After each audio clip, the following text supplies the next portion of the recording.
Hoy día vamos a hablar de la verdad número 26. Ya estamos terminando, son 27, así que falta poco para que terminemos. Y lo que vamos a tocar hoy día es un tema que es interesante de hablar. No es necesariamente algo que fue revelado a los hermanos en Argentina, como las que fueron reveladas, las otras que han sido reveladas, que han sido bien novedosas. Esto no es tan novedoso, pero sí creemos que es, o sea, ellos lo tomaron como una de las verdades importantes. Creemos que es algo que realmente nosotros tenemos que conocer. Amén. Y es lo siguiente, hay un pensamiento que está en el mundo cristiano y que es muy fuerte, muy fuerte. De hecho, tiene muchos pensadores cristianos que lo promueven mucho. Y es el siguiente, es el salvo, siempre salvo. No sé si ustedes han escuchado hablar, ¿no es cierto?, de eso. Sí, ya. Pero hay muchos que defienden el salvo, siempre salvo. ¿Ya? Nosotros creemos en la fe, en el arrepentimiento, que son condiciones fundamentales para ser salvo. O sea, es decir, que tienes que tener fe, te tienes que arrepentir, y eso es fundamental para ser salvo. Y que debes permanecer bajo el señorío de Cristo. Es decir, no es salvo siempre salvo. Uno tiene que permanecer bajo el señorío de Cristo. ¿Ya?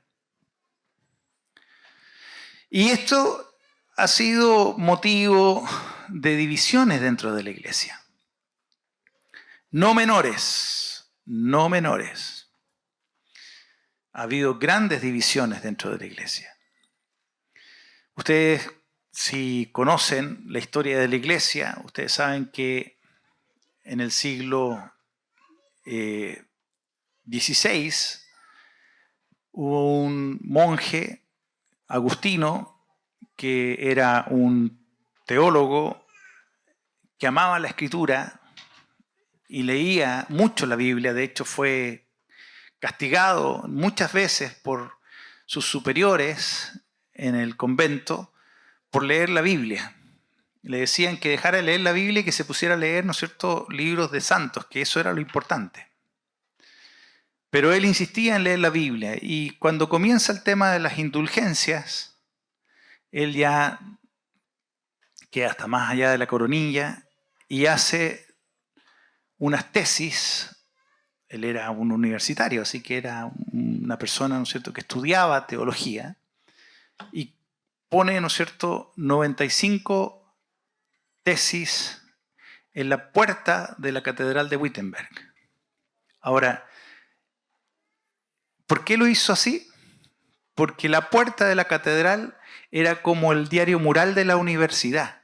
O sea, él no quería entrar en conflictos con la iglesia, sino que quería poner un debate universitario. Pero la Iglesia Católica lo tomó como una ofensa directa al Papa y le pusieron precio a la cabeza de Martín Lutero. Martín Lutero se tuvo que esconder hasta que recibió ayuda de los príncipes alemanes. Uno de ellos era un gran católico, pero vieron aquí la oportunidad de librarse del poder papal. Los papas eran quienes elegían a los gobernantes en Europa y los que regían todas las políticas que se hacían en Europa. Cualquier persona que no estuviera de acuerdo con lo que el Papa decía, aunque fuera rey, aunque fuera quien fuera, era simplemente excomulgado y eso, ¿no es cierto?, significaba que perdía todo poder dentro de su reino. Por lo tanto, los príncipes alemanes vieron aquí una forma de librarse del poder opresor que tenía la Iglesia Católica en esa época. Lutero fue el valiente que comenzó esta reforma. Pero después de él vinieron muchos más. Uno de ellos, el segundo en importancia, fue Calvino.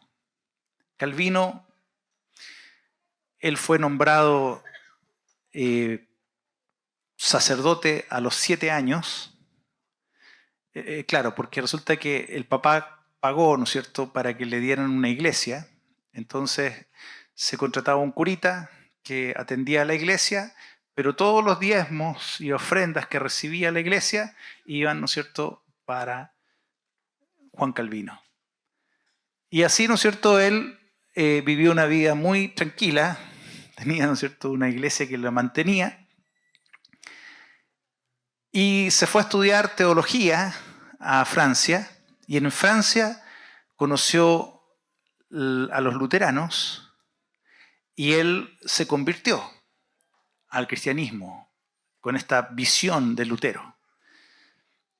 Y empezó a revisar las escrituras y fue un firme, ¿no es cierto?, promotor de esta reforma, tanto así que el rey de Francia empieza a perseguir a los reformados o los reformadores, y Lutero huye a Suiza. Y es así también, ¿no es cierto?, como el rey de Francia hace una matanza brutal contra los hugonotes, que eran, ¿no es cierto?, los evangélicos, los reformadores, ¿no es cierto?, de Francia. Hubo una noche, ¿no es cierto?, en que mataron a más de 3.000 personas, las asesinaron solo por el hecho de no ser católico. Bueno, la cosa, ¿no es cierto?, es que con Calvino nace el calvinismo. Son las enseñanzas de Calvino. Y hoy día están representadas por las iglesias que hoy día se llaman a sí mismos iglesias reformadas, porque vienen desde el tiempo de la Reforma, aludiendo a la Reforma protestante. Y ellos creen, porque después de, obviamente, ¿no es cierto?, el gran pecado de la iglesia evangélica es la división, ¿ya? Y nosotros lo hemos hablado, lo hablamos también en una de las verdades que dijimos. La iglesia comienza a dividirse, o sea, cada vez que alguien piensa distinto que otro, se divide y crea, ¿no es cierto?, una nueva denominación. Es por eso, ¿no es cierto?, que hoy día existen miles de denominaciones dentro de las iglesias evangélicas. Es por eso que nosotros no somos evangélicos. Nosotros seguimos a Cristo. Amén. Y no una denominación. Amén. Amén. Pero hay denominaciones calvinistas que se diferencian del resto porque siguen las enseñanzas de Calvino, y ellos, entre todas las cosas que creen que una vez que las personas son salvas, entonces nunca más, sin importar lo que hagan, podrán perder la salvación. Es decir, ellos seguirán siendo salvos, porque ellos creen que la salvación no se pierde. Algunos puntos claves de la visión calvinista es la soberanía de Dios, es decir, que la salvación es un don soberano de Dios y no es algo que el hombre pueda ganar. En eso tienen razón. Nadie, es una gracia, nosotros decimos, la salvación es por gracia, no por obras. O sea, nadie puede hacer nada para ser salvo. Jesucristo lo hizo y por eso que podemos ser salvos. Segundo, es la elección incondicional. Es decir, que Dios elige, y aquí comienza el problema. Dice que Dios elige a los que serán salvos antes de la creación del mundo, sin importar sus méritos. Nosotros decimos que efectivamente Dios sabe quién va a ser salvo. Pero no es que Dios elija a este sí y a este no. No sé si se entiende la diferencia. Lo que los calvinistas dicen es que Él elige a los que han de ser salvos. Entonces, por ejemplo, de este grupo, ya mira, este, se quedan. Los reptos, ¿no es cierto?, para el infierno. Estaríamos todos fritos, claro. Eso es lo que dicen los calvinistas, ¿ya? Que Él elige los que han de ser salvos. Obviamente nosotros pensamos que no es por mérito, pero nosotros no creemos eso, porque nosotros creemos lo que dice la Escritura, que dice que Dios quiere que todos sean salvos. ¿Amén? Dile al hermano que está al lado tuyo, Dios quiere que tú seas salvo. Y si alguien te dice que tú no puedes ser salvo porque Dios no te escogió, eso no es verdad.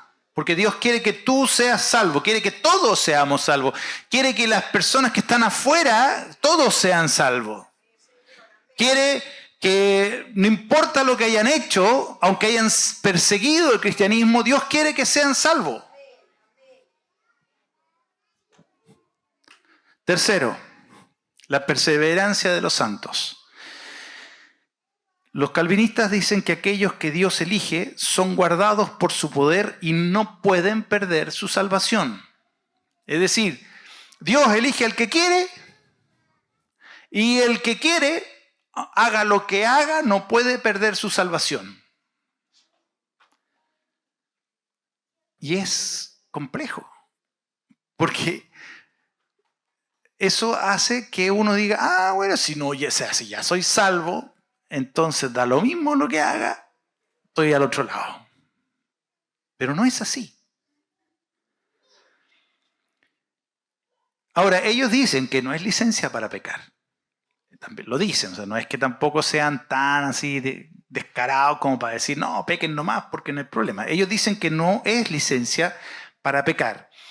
Porque dice que aunque la salvación es segura, el verdadero creyente es transformado y persevera en la fe, aunque no se enfoca tanto en que el pecado pueda quitar la salvación, sino que es Dios quien los preserva. Entonces, yo he tenido todo esto, no una, muchas conversaciones con y reformados. Me gusta a mí, la semana pasada hice, ¿no es cierto?, pasaron unos testigos de Jehová también, ahí estuve harto rato con ellos. Me gusta a mí, ¿no es cierto?, hablar con mormones, me gusta, es interesante. Entonces, he hablado con muchos reformados. Y yo les digo, bueno, ¿y qué pasa con aquellos que se alejan? Porque en todos lados hay gente que se aleja de la iglesia. Hay gente, ¿no es cierto?, que estuvo con nosotros sentado acá y que hoy día está en el mundo haciendo cualquier barbaridad. ¿Qué pasa con ellos? Y la respuesta de ellos, no, es que nunca fueron salvos. Entonces, es una respuesta, para mi gusto, media simplona, ¿ya? O sea, la salvación no se pierde, pero si la perdiste es porque nunca fuiste salvo. Pero no es lo que dice la Escritura. ¿Amén? Entonces, conclusión, los calvinistas sostienen que una vez que alguien es verdaderamente salvo, su destino al cielo es irrevocable y está asegurado por Dios. Eso es lo que dicen los calvinistas. La enseñanza principal se llama la predestinación. Ahora, la palabra predestinación es una palabra que aparece en la Escritura. El punto es que entendemos por predestinación. Lo que ellos entienden por predestinación no es lo mismo que lo que nosotros entendemos por predestinación. Lo que ellos entienden por predestinación es que Dios escoge solo a algunas personas para ser salvos y elige a las otras para condenación. O sea, es decir, cuando nacieron ya están condenadas. Eso es lo que dicen ellos, porque Dios ya los predestinó. Y los pocos que van a ser salvos, no importa lo que hagan, no importa que nadie les predique, van a ser salvos igual porque Dios los predestinó para ser salvos. Es decir, no hay nada que el hombre pueda hacer para cambiar el designio de Dios. Ahora, hubo un reformador que se llamaba Jacobo Arminio. Y él se opuso a estas enseñanzas, pero no se opuso en forma violenta, sino que él era también un académico, era un tipo inteligentísimo, muy capaz, muy preparado. Y junto con otros 45 ministros, este teólogo holandés llamado Arminio articuló una declaración doctrinal que hasta el día de hoy es refutada por los calvinistas. En síntesis, él dijo: sí, la salvación se puede perder. Ahora, hay muchos hombres de Dios que son arminianos y muchos otros que son calvinistas. ¿Cuál es la diferencia? El calvinista cree que la salvación no se pierde. El arminiano cree que la salvación se pierde. John Wesley, por ejemplo, era un metodista arminiano. Él pensaba que la salvación sí se perdía. John MacArthur, que mucha gente le gusta ver los videos de John MacArthur, él es calvinista y él tiene muchas prédicas donde dice que la salvación no se pierde. ¿Qué creemos nosotros? De hecho, yo cuando llegué a comunidad fue la primera pregunta que le hice a Jerry. Le dije: ¿tú crees que la salvación se pierde? Porque yo tenía mi película clara.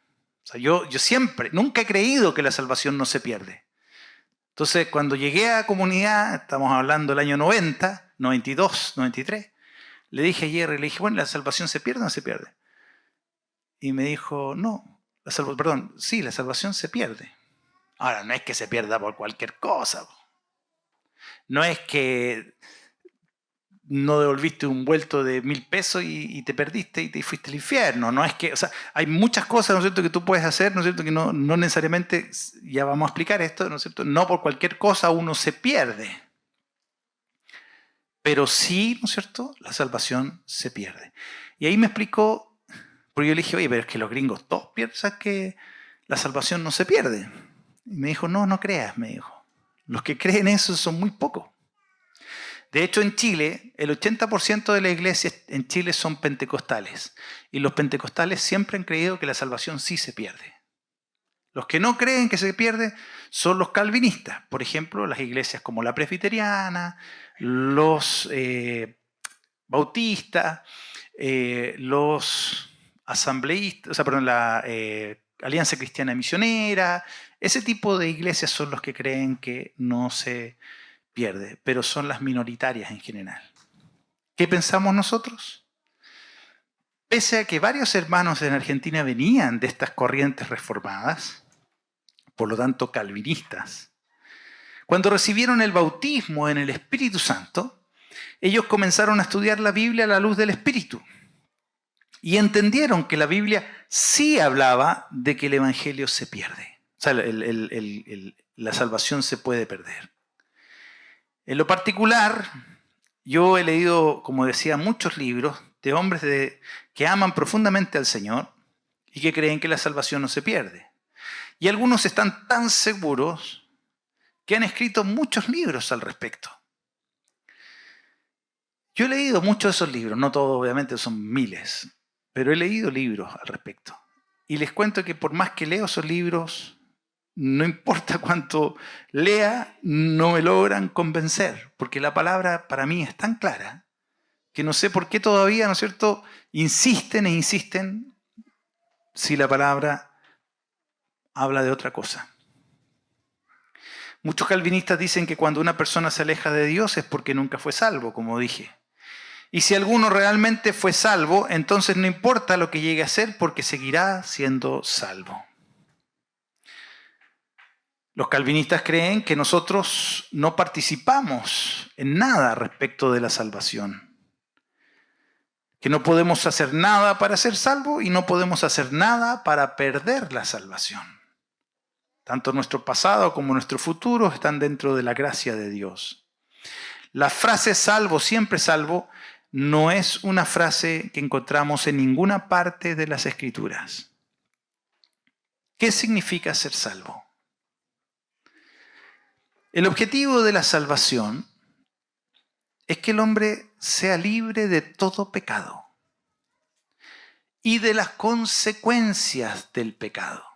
Porque ¿cuál es la consecuencia del pecado? La muerte. Ciertamente, ¿cierto? Morirás. Si pecas, ciertamente morirás, dijo Dios a Adán. La idea es restaurar nuestra relación con Dios. ¿Para qué? Para que lleguemos a ser a imagen de Jesús. Amén. En la medida que caminamos al lado de Jesús, vamos siendo transformados de gloria en su imagen. Desde antes de la fundación del mundo, Dios, Padre, quiso tener una gran familia de muchos hijos semejantes a su Hijo. Su Hijo fue perfecto y es perfecto en obediencia.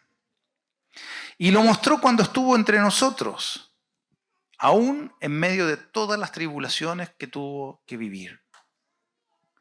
Esta es la razón de por qué Dios creó el cielo y la tierra, para tener una gran familia de muchos hijos semejantes a Jesús.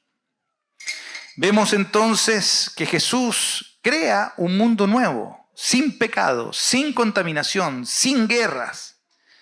Este mundo, el que vivimos hoy día, se va a acabar y va a dar paso a un nuevo mundo. Eso dice la Escritura. Hoy estamos en un tiempo que se llama tiempo de restauración del propósito eterno de Dios. El pecado, sabemos, y esto estoy repasando porque lo hemos visto, ¿no? Pero el pecado arruinó el propósito eterno de Dios. Dios tenía un propósito eterno. Cuando crea a Adán y Eva, la idea era que Adán y Eva tuvieran muchos hijos y todos semejantes a Jesús. Iba a ser perfecto. Lo único que no podían hacer era comer del árbol del bien y el mal. Estaba lleno de árboles. Estaba lleno de frutos. El fruto que quisieran comer lo podían comer.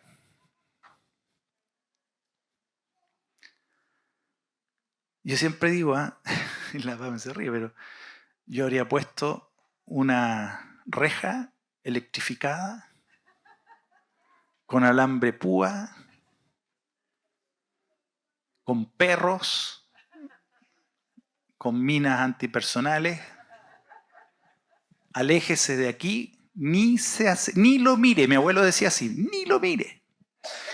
A mí me gustaban los gatos y siempre hacía sufrir los gatos, los agarraba a los gatos y los gatos se trataban de salir, ¿no es cierto? Y me rajuñaban y salían corriendo. Y mi abuelo, ¿no es cierto? Como veía que yo siempre andaba detrás del gato, me subía arriba del techo, ¿no es cierto? Persiguiendo los gatos. Mi abuelo me decía, ni lo mire al gato. Bueno, yo habría dicho lo mismo, ni lo mire el árbol. Pero Dios lo dejó al alcance de cualquiera. ¿Por qué? ¿Por qué creen ustedes que Dios lo dejó al alcance de cualquiera?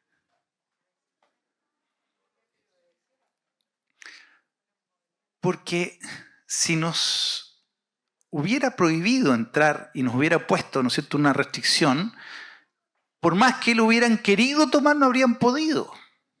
Pero el problema es que el pecado está en el corazón del hombre. Es el hombre el que tiene que libremente obedecer a Dios. No porque es complicado, no porque hay dificultades. Bueno,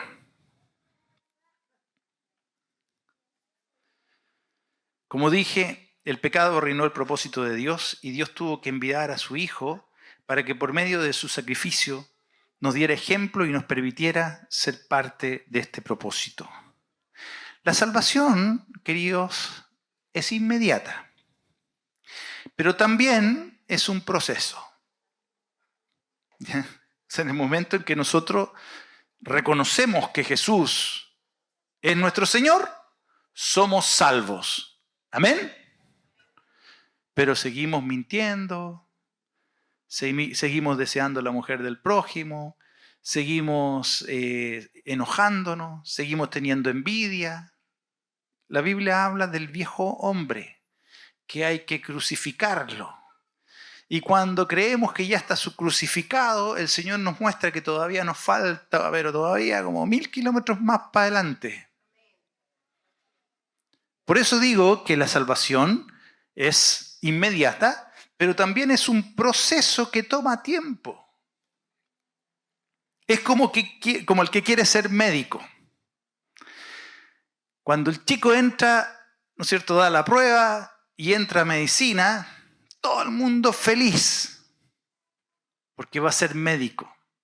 Y lo felicitan y le dicen el médico de la familia, el futuro médico, y lo dan por hecho. ¿Eso significa que va a ser médico? No.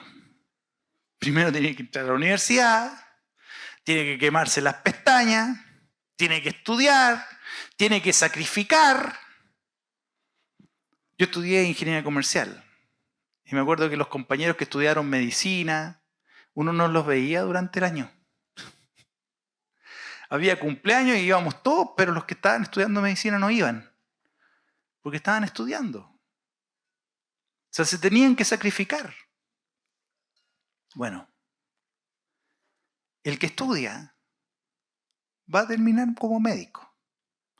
O sea, entró a estudiar medicina y va a terminar como médico.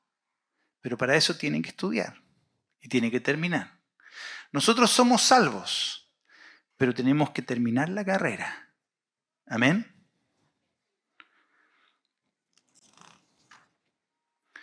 Dios nos ha tomado, hombres pecadores, para ser transformados a la imagen de su Hijo Jesús. Dios podría habernos hecho desaparecer por nuestro pecado y comenzar con nuevas personas que no tuvieran pecado. De hecho, ya lo hizo en tiempos de Noé.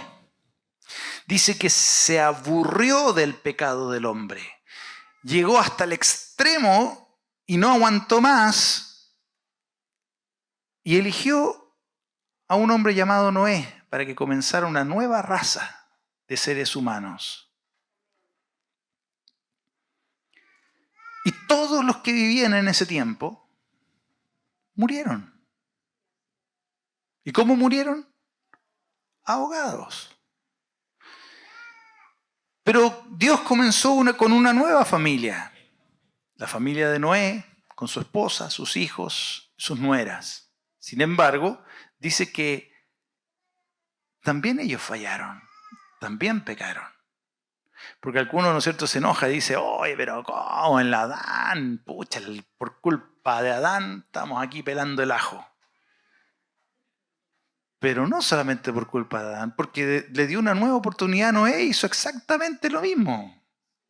No con la fruta, sino que se cayó el frasco nuestro amigo Noé.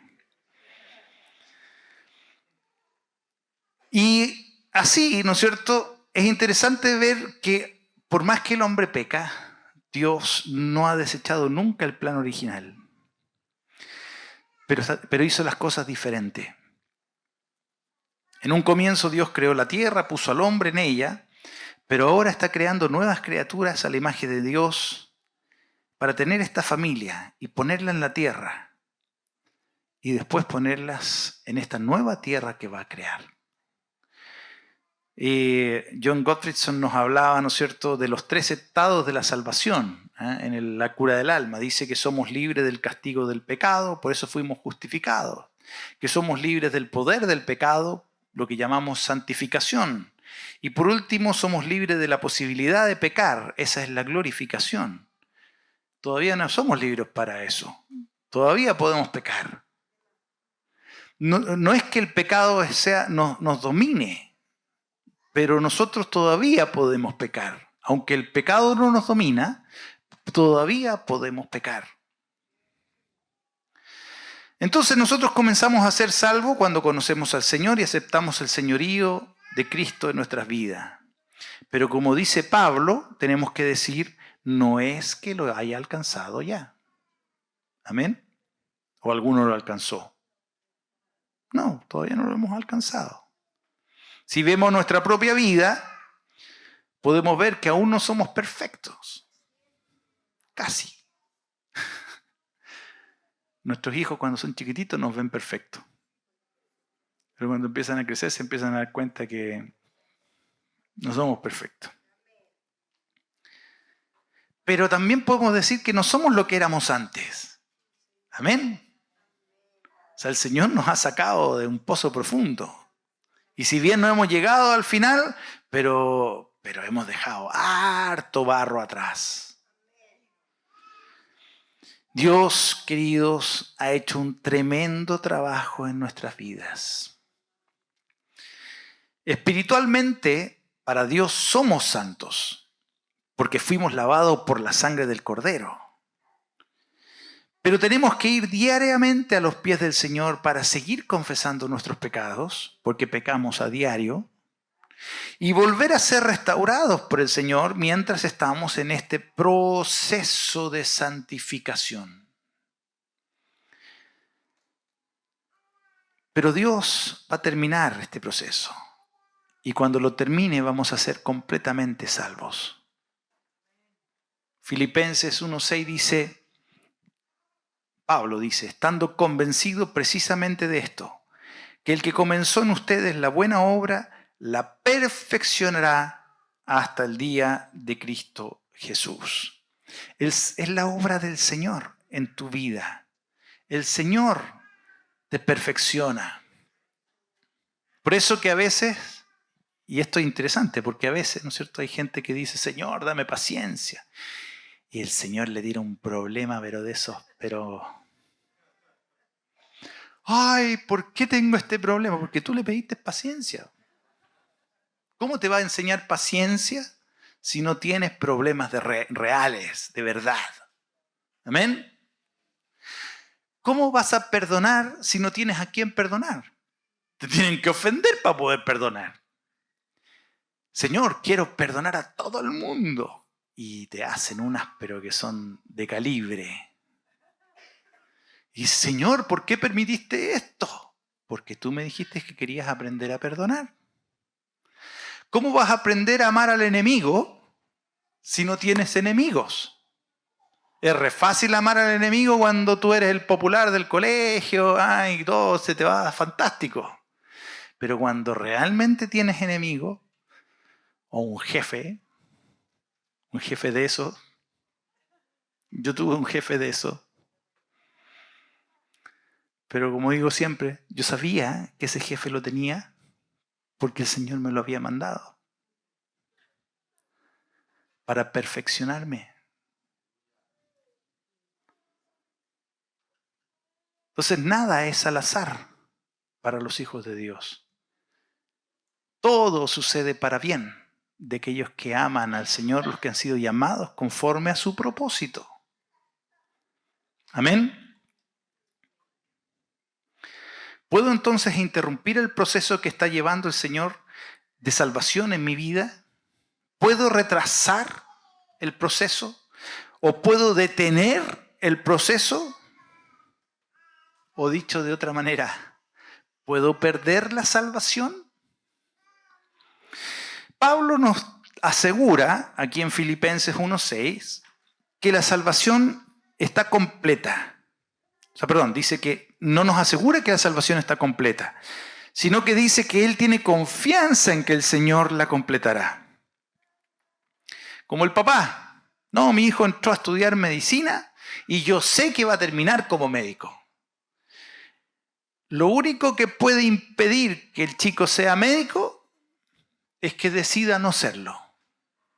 Y empiece a ir a fiestas, y empiece a faltar a clase, y no quiere estudiar, y claro, ahí no hay nada que hacer.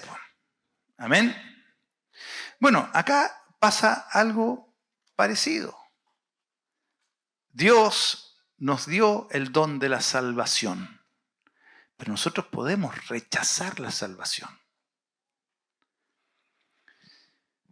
Vamos a ver algunos pasajes que nos demuestran que este proceso puede ser retrasado, interrumpido e incluso detenido. Hay más de 80 pasajes en la Biblia que nos advierten que este proceso sí puede ser interrumpido. No lo vamos a ver todo, porque si no estaríamos hasta las 6 de la tarde aquí. Yo puedo, pero no sé si ustedes quieren. Pero vamos a ver los más relevantes. Obviamente es más bonito pensar de que no voy a perder nunca la salvación. ¿Amén? ¿Sí o no? ¿Quién quiere perder la salvación? Nadie. Ojalá, ¿no es cierto?, pudiéramos decir, no, si yo no la voy a perder nunca. Muchos toman el pasaje de Pablo cuando dice que nada nos puede apartar del amor de Cristo. Y es verdad, nada externo nos puede separar del amor de Dios, excepto nosotros mismos. ¿Amén? Somos nosotros los únicos que podemos separarnos del amor de Dios. Nadie puede parar el proceso de tu salvación excepto tú. Y esto tenemos que entenderlo. Tenemos que entenderlo. Hay un tremendo pasaje en Romanos 11, versículo 19 al 22, que dice lo siguiente. Dice, le está hablando Pablo a la iglesia. No le está hablando a gente que no es cristiana. Le está hablando a la iglesia. Le dice, ustedes dirán, las ramas fueron desgajadas para que yo fuera injertado. Muy cierto. Fueron desgajadas por su incredulidad. Está hablando del árbol llamado Israel. Los israelitas de nacimiento fueron desgarrados del árbol. Perdieron su salvación, pese que venían del árbol original. ¿Por qué? Por su incredulidad. Pero tú, le está hablando al cristiano, te está hablando a ti, pero tú, por la fe, te mantienes libre, firme. Por la fe te mantienes firme. No seas altanero, sino que teme. No seas altanero, sino que teme. Porque si Dios no perdonó a las ramas naturales, es decir, a los judíos, tampoco a ti te perdonará. Mira pues la bondad y la severidad de Dios. Amén. ¿Dios es bondadoso? Sí. ¿Dios es severo? Sí. Mira pues la bondad y la severidad de Dios. Severidad con los que cayeron. Pero para ti, bondad de Dios si permaneces en su bondad. De lo contrario, tú también serás cortado. Más claro, echarle agua, ¿no? Podríamos dejar el tema hasta aquí y ya sabemos que salvo siempre salvo no existe. Amén. O sea, no es que, como dicen, no te estoy amenazando, te estoy diciendo lo que va a pasar. Romanos 11, versículo 19 y 22. Hermanos, no es broma. Millones de judíos fueron cortados. Millones de judíos perdieron la promesa. Pablo nos pone este pasaje, después de haber hablado en el capítulo 8, de que nada nos separará del amor de Cristo. Y es verdad, nada nos separará del amor de Cristo, siempre y cuando permanezcamos firmes en su bondad. Hay muchos pasajes donde vemos que el Señor nos sostiene, pero siempre espera que nosotros nos mantengamos en obediencia. Si nosotros nos mantenemos en su voluntad, Él de seguro también nos va a mantener en la salvación. Por lo tanto, nosotros tenemos una responsabilidad de cooperar con Dios.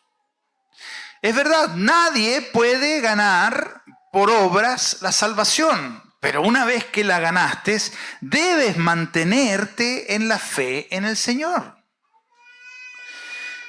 Juan 15, del 1 al 8, que lo hemos leído muchas veces, dice lo siguiente. Dice, yo soy la vid verdadera y mi Padre es el viñador. Todo sarmiento que en mí no da fruto, lo quita. ¿Qué hace el Señor con los sarmientos que no dan fruto? Amén. Lo corta. A mí me gusta, me encantaría, yo le he dicho a la Pamela, me encantaría tener una viña y producir vino. Me encantaría. Es un sueño porque nunca lo voy a tener. No me da ni para comprar una planta de uva, pero bueno. Pero me encantaría producir buen vino, pero así, ese vino así, pero así como de boutique. ¿Eh? Y se han fijado que las buenas viñas son verdaderos chonguitos, chiquititos, porque los han podado, ¿no es cierto?, para que den buena fruta. Es fundamental que te dé un buen racimo para que el vino sea bueno. Ahí está la gracia del vino. De hecho, es más, yo no tenía idea, yo tengo un amigo que es gerente general de 2 viñas y muy conocida en Chile. Y él me decía que un vino reserva es el vino hecho de un viñedo de más de 5 años. Y cuando el viñedo tiene más de 15 años ya es un gran reserva. O sea, es decir, año a año va mejorando el fruto. Y un varietal es aquel que tiene menos de 5 años. Pero mientras más lo cortan, mejor sale la uva. Y eso dice Jesús. Todo sarmiento que en mí no da fruto lo quita, y todo el que da fruto lo poda para que dé más fruto. Ustedes están limpios por la palabra que les he hablado. Permanezcan en mí y yo en ustedes. Y como el sarmiento no puede dar fruto por sí mismo si no permanece en la vid, así tampoco ustedes si no permanecen en mí. Yo soy la vid y ustedes los sarmientos. El que permanece en mí y yo en él, ese da mucho fruto, porque separados de mí nada pueden hacer. Si alguno no permanece en mí, es echado fuera como el sarmiento y se seca, y lo recogen y lo echan al fuego y se quema. Si permanecen en mí, mis palabras permanecen en ustedes, pidan lo que quieran y les será hecho, porque en esto es glorificado mi Padre, que ustedes den mucho fruto y así prueben que son realmente mis discípulos. Amén. Aquí podemos entender cómo funciona la vida eterna. No está en mí, sino que está en Cristo. Lejos de Cristo no hay vida eterna. Entonces, aquel que se aleja de Cristo pierde la vida eterna, pierde la salvación. No puedo pretender conservar la vida eterna si estoy lejos del Hijo. Pero eso depende de mí. Es mi decisión. La gente que se aleja porque quiere. No porque Dios la aleja. Dios no aleja a nadie. La gente que se aleja es porque quiere. Puedo decir que si estoy en Cristo tengo vida eterna. Pero no es mi vida, sino que es Cristo en mí. Juan 3:16 dice, de tal manera amó Dios al mundo que dio a su Hijo unigénito para que todo aquel que cree no se pierda, mas tenga vida eterna. Pero la vida cristiana, querido hermano, no se trata de empezar como piensan muchos. Se trata de terminar. Amén. Porque algunos creen que lo importante es empezar. Pero lo importante no es empezar, lo importante es terminar. Hay cristianos que se arriesgan volviendo atrás. Ahora, ¿cuánto atrás puedo volver sin perder mi salvación? No lo sabemos, pero no vale la pena el riesgo. ¿Amén? No vale la pena el riesgo. En Hebreos 1, del 1 al 6 dice: por tanto, dejando las enseñanzas elementales acerca de Cristo, avancemos hacia la madurez, no echando otra vez el fundamento de arrepentimiento de obras muertas, de la fe en Dios, de la enseñanza sobre el lavamiento, de la imposición de manos, de la resurrección de los muertos, del juicio eterno. Esto haremos si Dios permite, pero en el caso de los que fueron una vez iluminados y que probaron el don celestial y que fueron hechos partícipes del Espíritu Santo, o sea, está hablando de cristianos verdaderos, pero que gustaron la palabra, la buena palabra de Dios y los poderes del siglo venidero, pero que después cayeron. ¿Cayeron en qué? En pecado. Es imposible renovarlos otra vez para arrepentimiento, puesto que de nuevo crucifican para sí mismos al Hijo de Dios. Lo exponen a la ignominia pública. Y sigue, en Hebreos es el texto, es la carta que echa a tierra el salvo siempre salvo. En Hebreos 10, del 26 al 31, sigue diciendo, ¿no es cierto? Dice: porque si continuamos pecando deliberadamente después de haber recibido el conocimiento de la verdad, ya no queda sacrificio alguno por los pecados, sino ciertamente, fíjense lo que dice, ciertamente expectación de juicio. Furia de un fuego que ha de consumir a los adversarios. Cualquiera que viola la ley de Moisés muere sin misericordia por el testimonio de 2 o 3 testigos.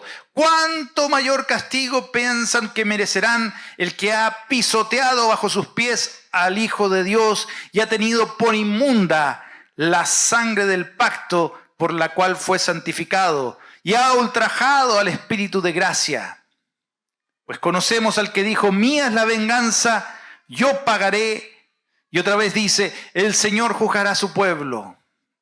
Y versículo 31, querido hermano: horrenda cosa es caer en las manos del Dios vivo.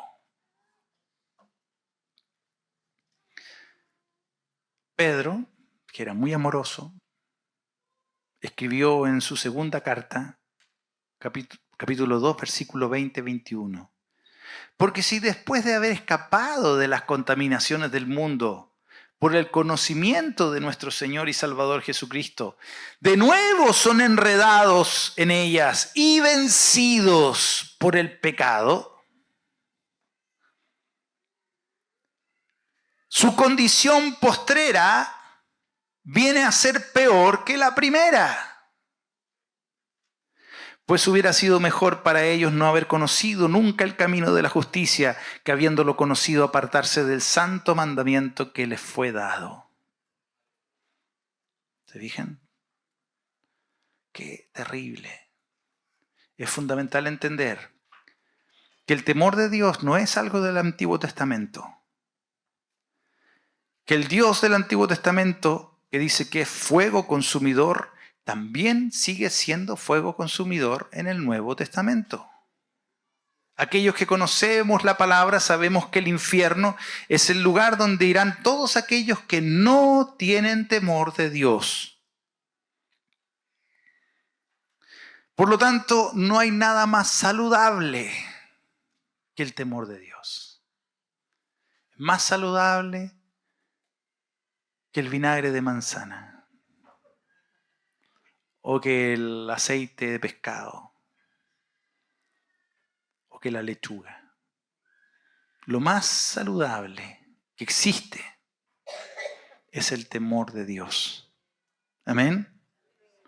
El otro día leía que las lentejas son el plato perfecto, pero mejor es el temor de Dios.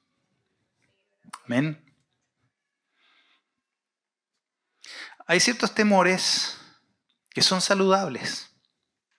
Por ejemplo, el temor a ser atropellado nos impide cruzar la calle sin precaución. ¿Amén? Nadie quiere morir atropellado. Entonces, ¿por qué no llegas y atraviesas? Porque tengo temor. Es un temor saludable. No quiero ser atropellado. Hay otros temores como el temor a contaminarse. Cuando yo voy a Nepal, nunca me he enfermado de la guata. Nunca. Pero porque tengo temor. Entonces, por ejemplo, la última vez que fuimos, estaban cocinando y no había agua en ninguna parte. Había un estanque, ¿no es cierto?, así de metal, como esto de esos tambores de parafina llenos de agua. Y ahí sacaban el agua para cocinar.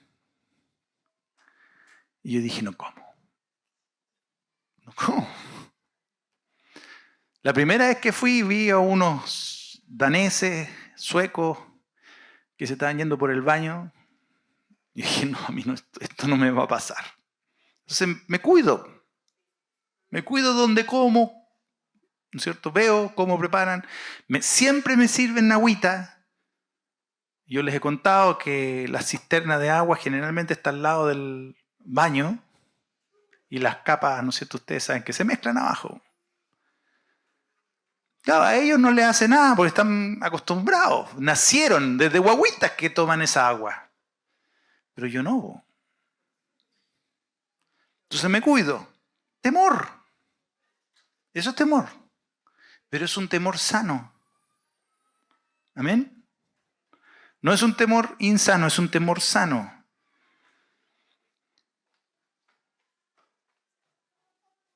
Antiguamente, en Estados Unidos, los puritanos llegaron a conquistar ese país. Y los puritanos tenían temor de Dios y hablaban mucho del temor de Dios. Entonces la gente se reía de ellos y se burlaba de ellos. Y le pusieron un sobrenombre. Le hicieron, ustedes son los que tiemblan, tiembla. En inglés, Quakers. ¿Han escuchado, no es cierto? De hecho, earthquake es terremoto, la tierra que tiembla. Entonces le decían, Quaker, y se reían todos. Pero ellos encontraron que era un honor que les dijeran Quakers. Hoy día todo el mundo conoce lo famoso avena Quaker. Quaker en inglés es Quaker. Y ellos sentían un orgullo que les llamaran Quakers. Porque ellos decían, sí, yo tiemblo. Y no tengo vergüenza de decir que yo tiemblo ante el temor a Dios. Amén. Filipenses 2:12 dice, así que amados, tal como siempre han obedecido, no solo en mi presencia, sino ahora mucho más en mi ausencia, ocúpense en su salvación con temor y temblor. ¿Qué dice Pablo? Ocúpense en su salvación con temor y temblor. Yo no veo dónde el salvo siempre salvo. ¿Acaso nunca vio ese texto? Pablo le está diciendo, ocúpate en tu salvación. Si la salvación no se pierde, ¿para qué me voy a preocupar? ¿Para qué me voy a preocupar si la salvación no se pierde?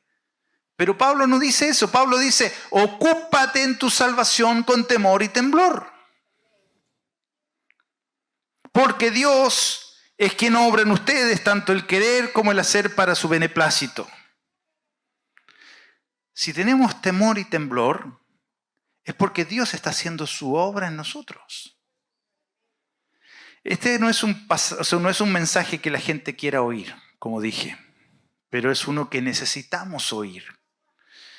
Y se repite, como dije, en más de 80 partes en las Escrituras. Todos los escritores del Nuevo Testamento hablaron de esto. Una pregunta que más de alguno tendrá al respecto de la seguridad de la salvación. ¿Acaso no podemos tener seguridad de que somos salvos, de que Dios nos ama? ¿O debemos salir de la casa siempre pensando todos los días que vamos a perder la salvación? Porque eso te transforma en un neurótico. No podemos despertar cada mañana pensando, bueno, ¿hoy día soy salvo o no soy salvo? ¿Soy salvo hoy día o no soy salvo?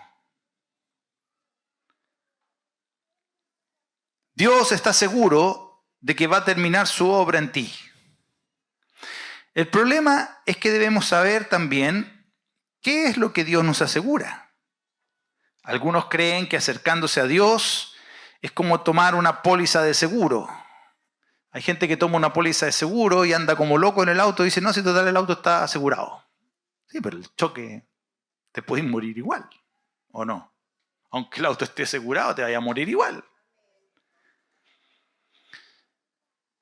Dios lo que nos asegura es que si reconocemos a Cristo como Señor, entonces seremos salvos. Pero eso no es un momento en la historia, es una permanencia en Cristo. Por eso que Romanos dice, si confiesas con tu boca Jesús es Señor y crees en tu corazón que Dios lo resucitó entre los muertos, serás salvo. La palabra será significa que estamos en un proceso. La seguridad nos la da el Espíritu Santo. Es el Espíritu Santo el que nos da testimonio de que somos hijos de Dios. Si caminamos en el Espíritu, entonces caminamos seguro en nuestra salvación. Si por el contrario queremos caminar por nuestra propia cuenta y no en el Espíritu, entonces nos vamos a perder y ya no vamos a tener la seguridad de si somos salvos o no somos salvos.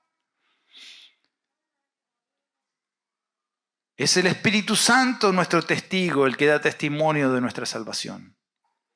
Eso es lo que nos asegura la Biblia, no otra cosa. Es como cuando viajamos a lugares desconocidos con un GPS. Es maravilloso el GPS. Yo he andado por los lugares más impresionantes del mundo y con un GPS uno llega a todos lados. Es increíble. Mándame tu dirección. ¡Pum! Uno aprieta el puntito y te lleva a donde tú quieras ir. Yo me acuerdo que la primera vez que fui a Estados Unidos, mi hermano me pasó eran unos libros así grandes con todos los mapas de Estados Unidos. Yo sé cómo la gente viajaba en ese tiempo. Viajaban, ¿no? Aparte que son miles de caminos, miles de lugares, ¿no? Y todo se abriendo. Pero con el GPS tú apretas y te lleva por todos lados. Y llegas y te dice a la hora que vas a llegar y llegas a esa hora.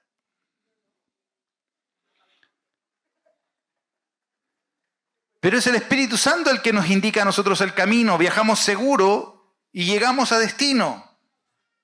Él nos guía, Él nos da la certeza absoluta de que no nos estamos desviando, que vamos a llegar al destino que Dios preparó para cada uno de nosotros de antemano. Por eso Filipenses 3, 2 y 14 dice, no que ya lo haya alcanzado, que ya haya llegado a ser perfecto, sino que sigo adelante para alcanzar aquello para lo cual fui también alcanzado por Cristo Jesús. Hermano, yo mismo, mire Pablo, o sea, si Pablo dice que no lo ha alcanzado, ¿cuánto más nosotros? Amén, ¿o no? Hermano, yo mismo no considero haberlo alcanzado ya. Pero una cosa hago, olvidando lo que queda atrás y extendiéndome a lo que está adelante, prosigo hacia la meta para obtener el premio del supremo llamamiento de Dios en Cristo Jesús. Tenemos que continuar, queridos, perseverar. Ahora no va a haber momento más glorioso en nuestra vida cuando el Señor nos diga, hijo mío, lo hiciste. Llegaste a la meta, esa meta que tenía preparada para ti desde antes de la fundación del mundo. Por último, esa palabra predestinación genera confusión. Pero para nosotros la predestinación es que Dios nos preparó un destino con anterioridad para que lo cumplamos. Pero eso no significa necesariamente que nosotros vamos a llegar a ese destino. Si obedecemos vamos a llegar, pero si seguimos siendo necios, desobedientes, no vamos a llegar. Debemos tener absoluta certeza de que nuestro Padre nos tiene un destino. Dios no nos obliga, no significa que va a ocurrir,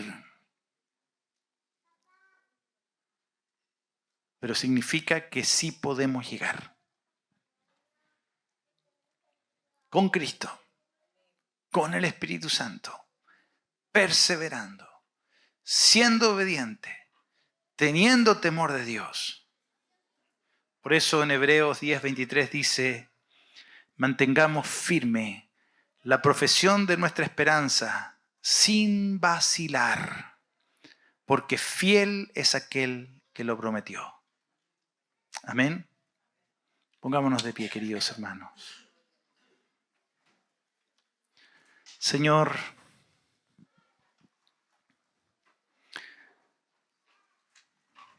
yo quiero. Dile al Señor, yo quiero, Señor.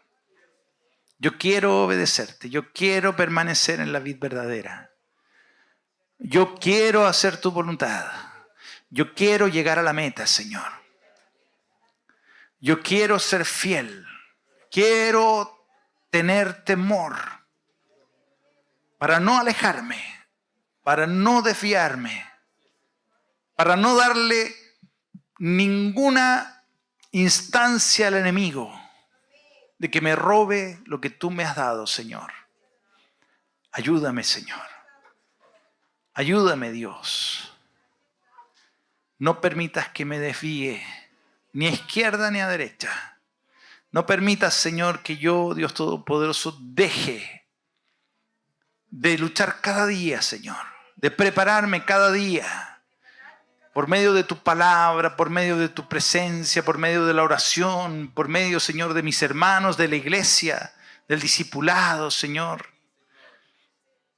Quiero llegar a la meta, Señor.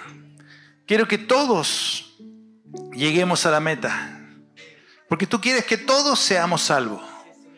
Tú no quieres, Señor, que nadie se pierda. Por eso, Señor, tenemos la posibilidad de arrepentirnos día a día de todos nuestros pecados, de dejar atrás todos los pecados, Señor, que nos han impedido avanzar. Señor, queremos llegar a la meta, Señor. Hemos empezado el camino, Señor.